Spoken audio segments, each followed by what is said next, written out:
Hi, this is Keith Munson, Chief Risk Officer for CSI, and today we are going to discuss drafting or how to create a viable return-to-work philosophy for your organization. While many stay-at-home orders have been extended, some states are allowing at least some businesses to reopen. Therefore, it is important for organizations to realize the need for advanced planning of what a return-to-work strategy will look like in order for the process to go smoothly. Before welcoming your full workforce back, it would be prudent to implement a formal procedure in some style or manner. This blog is meant to provide your institution some guidance and helpful tips to consider while creating your return-to-work philosophy and/or policy. Now, I must say, this blog is meant as guidance, a helpful source, if you will, to getting started. In no means is this meant or intended to be legal advice. Please consult your organization's legal counsel for additional guidance if necessary.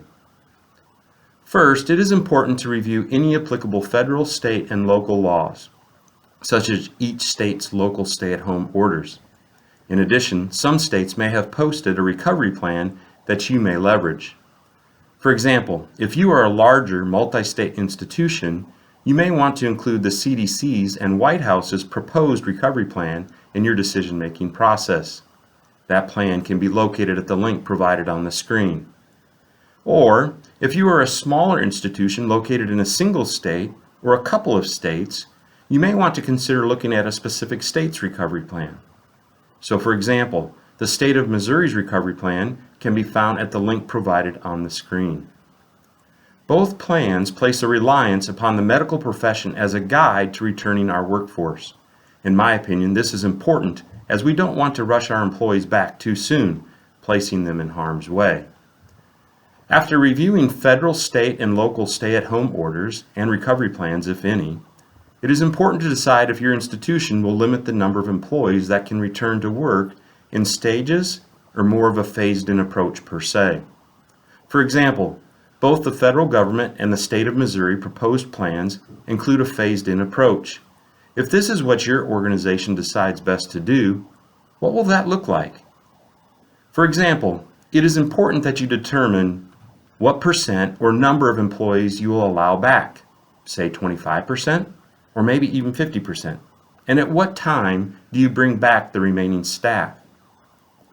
In addition, managers will want to consider establishing alternating shifts, alternating days, or being creative by providing appropriate spacing and distancing between workstations to ensure employees continue practical social distancing. Furthermore, how are you going to address employees that want to return back to work sooner?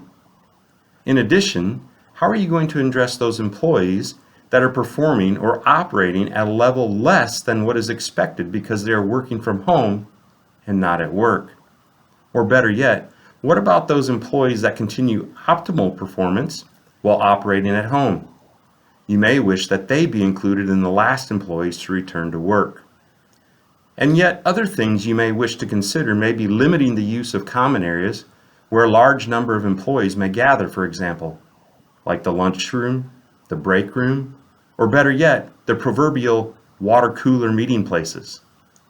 Furthermore, with the technology made available to us today, managers may wish to limit in-person meetings and continue to encourage video conferencing when possible. Either way, these are some ideas to consider as we keep the safety of our employees top of mind. Another great resource to consider is the Occupational Safety and Health Administration's, or more commonly referred to as OSHA, Guidance on Preparing Workplaces for COVID-19. We are providing a link on the screen should you wish to access those guidelines as well. It should be noted that within the guidance itself, it states, there is no specific OSHA standard, but some OSHA requirements may apply to preventing occupational exposure. So here we have another tool that we can leverage while developing our return-to-work philosophy. 29 CFR 1910 provides OSHA's personal protective equipment, otherwise known as PPE, general industry standards which may require using protective gloves, eye and face protection, and respiratory protection, face masks for example. To help determine if you should require your employees to utilize PPEs, OSHA has divided job tasks into 4 risk exposure levels: very high, high, medium, and low risk. The very high and high categories concentrate on healthcare and mortuary workers, not usually associated with the financial industry. However, it is important to familiarize yourself with the medium and low risk levels, as you may have employees that are classified as medium risk.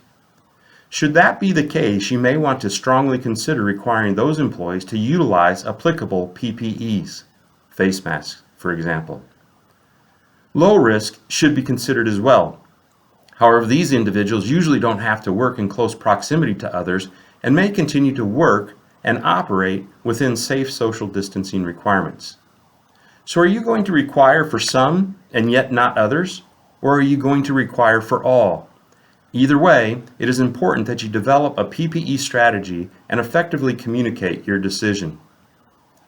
Another topic to consider while talking about OSHA's requirements, and it goes hand in hand in my opinion, is the decision to screen employees and/or customers and visitors entering our locations of employ. Screening can include certain themes like taking temperatures and asking about any symptoms an individual may be experiencing. A couple of things to keep in mind while considering screening individuals. 1. Remember the Equal Opportunity Commission, otherwise referred to as the EEOC, enforces workplace anti-discrimination laws. Therefore, if you decide to implement a practice of screening individuals, ensure to apply it equally across all groups in which you decide to collect screening information. And 2, should you decide to collect any screening information for employees, remember to keep this information separate from an employee's personnel file.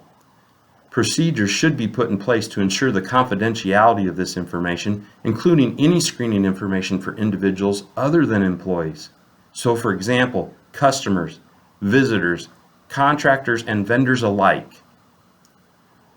Along those same lines, and not meaning to state the obvious, but I think it is important that during these unprecedented times to remind everyone of the CDC's simple hygiene guidelines. Consider improving your institution's hygiene requirements within your facilities by supporting the following hygiene etiquette for employees, customers, and visitors. Provide tissues and no-touch trash cans.